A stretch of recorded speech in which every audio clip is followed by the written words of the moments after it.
Eighty money बनो अपना finance minister और शो को आगे बढ़ाते हैं। Senior citizen saving scheme post office की एक शानदार स्कीम में से एक है। पोस्ट ऑफिस अपने कस्टमर्स के लिए समय समय पर कई तरह की स्कीम्स यहाँ पर लेकर आता है, लेकिन यहाँ पर वरिष्ठ नागरिकों के लिए खास निवेश की इस स्कीम में हमने देखा कि केंद्र सरकार ने नए साल की शुरुआत से पहले पोस्ट ऑफिस की कई स्मॉल सेविंग स्कीम्स की ब्याज दरों में इजाफा किया, जिससे निवेशकों की दिलचस्पी स्कीम में बढ़ने लगी है। लेकिन बजट में जो अनाउंसमेंट्स हुई हैं उसमें भी सौगात दी गई है। किस तरह की सौगात दी गई है, क्या फ़ायदा है, समझते हैं हर्ष रुंगटा, फाउंडर फी ओनली इन्वेस्टमेंट एडवाइजर्स एलएलपी से।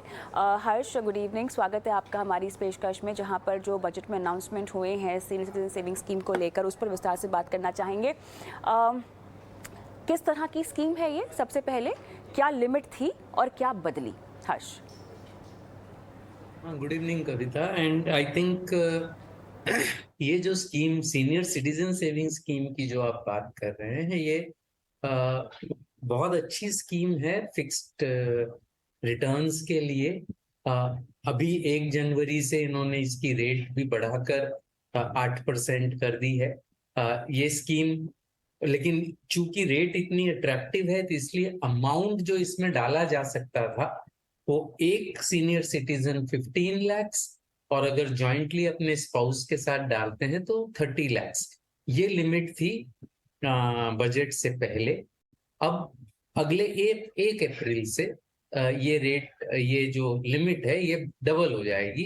एक पर्सन, एक सीनियर सिटीजन 30 lakhs डाल सकेंगे और अगर वो हस्बैंड वाइफ साथ में डालते हैं तो वो 60 लाख रुपया डाल सकेंगे। तो अप टू 60 lakhs, जो कि एक काफी बड़ी रकम होती है नॉर्मली मिडिल क्लास लोगों के हिसाब से भी, उस पर 8% टैक्सेबल है। Interest is taxable, tax free नहीं है, लेकिन फिर भी 8% की फिक्स्ड डिपॉजिट आप एक तरीके से इसको समझ लीजिए सरकार के पास आप रख रहे हैं। 5 साल की अवधि होती है। 5 साल के बाद अगर उस समय रेट्स घट गई हैं तो आप उसको 3 साल और कंटिन्यू कर सकते हैं, आपके ऑप्शन पर है, वरना आप अपना पैसा विड्रॉ कर सकते हैं। तो इफेक्टिवली आप 8% पे लॉक इन कर पाएंगे इंटरेस्ट रेट को सरकार के साथ।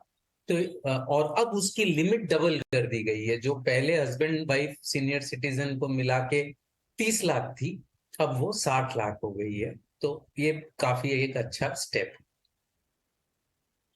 इसमें हर्ष, निवेश आप किस तरह करते रहेंगे? लगातार निवेश करने का विकल्प है और क्या उसी तरह लगातार विड्रॉल का भी विकल्प है, या ये एक लमसम इन्वेस्टमेंट है जो आपको करनी होगी या सालाना करनी होगी?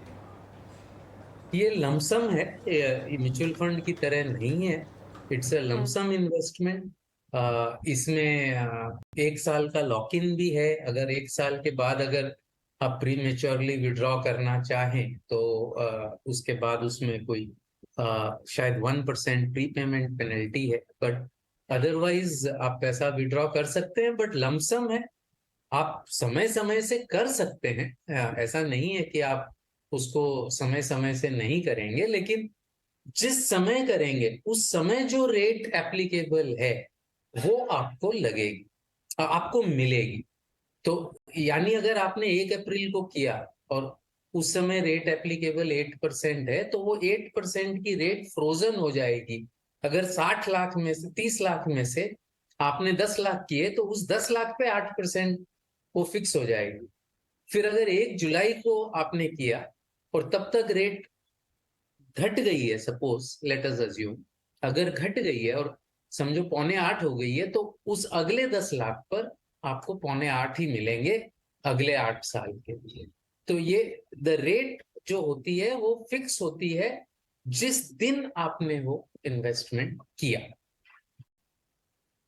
इस सिलसिले में हमें क्या इंतज़ार करना चाहिए और क्या एकमात्र यही विकल्प काफ़ी होगा आपके पूरे रिटायरमेंट पोर्टफोलियो के लिए, या इसको भी आपको डाइवर्सिफाई करना चाहिए? क्योंकि देखिए, रिटायरमेंट एक ऐसा समय है जब आप ज़्यादा रिस्क अपने पैसों के साथ, अपनी जमा पूंजी के साथ उठाना नहीं चाहते हैं और उसके बाद आपकी अप्रोच थोड़ी सी कंजर्वेटिव हो जाती है। अधिकतर लोगों का यही मानना है, हालांकि हमने तो अभी ये भी देखा है कि रिटायरमेंट के बाद भी लोग इक्विटी में निवेशित रहना चाहते हैं क्योंकि उन्होंने उसके फ़ायदे पहले चख लिए हैं, है ना। ऐसा कोई शख्स जो कि बाज़ार को नहीं समझता हो और इस तरह की स्कीम्स उनको लुभाती हो, तो कितना पैसा उनको अपने रिटायरमेंट का इसमें पार्क करना चाहिए, किस तरह से डाइवर्सिफाई करना चाहिए? आखिरी सवाल हर्ष। सो एकदम एक मुश्त सवाल, एक एक जवाब इसका नहीं हो सकता, बिकॉज कोई भी इन्वेस्टमेंट आपके रिस्क रिटर्न लिक्विडिटी पैरामीटर्स पे बैठना चाहिए। तो फिक्स्ड इनकम में जो कि ये है, और उसमें रिस्क कम होती है, आपका प्रिंसिपल टूटेगा नहीं क्योंकि गवर्नमेंट गारंटीड है, इंटरेस्ट रेट हाई है, इवन टैक्स के बाद करीबन करीबन इन्फ्लेशन की रेट मिलेगी। अगर टैक्स आप नहीं भर रहे हैं, अगर टैक्स लो है, तो इन्फ्लेशन से स्लाइटली बेटर रिटर्न इसमें आपको मिलेगा। तो इसकी वजह से ये मेरे ख्याल से रिटायर्ड आदमी के लिए ये डेफिनेटली होना चाहिए। लो टैक्स पेयर्स के लिए तो पक्का होना चाहिए। इवन हाई टैक्स पेयर्स के लिए, चूंकि हाई टैक्स पेयर तभी होगा जब उसके पास इनकम ज्यादा होगी, और जिसकी इनकम ज्यादा होगी हो सकता है उसका पोर्टफोलियो भी बड़ा हो।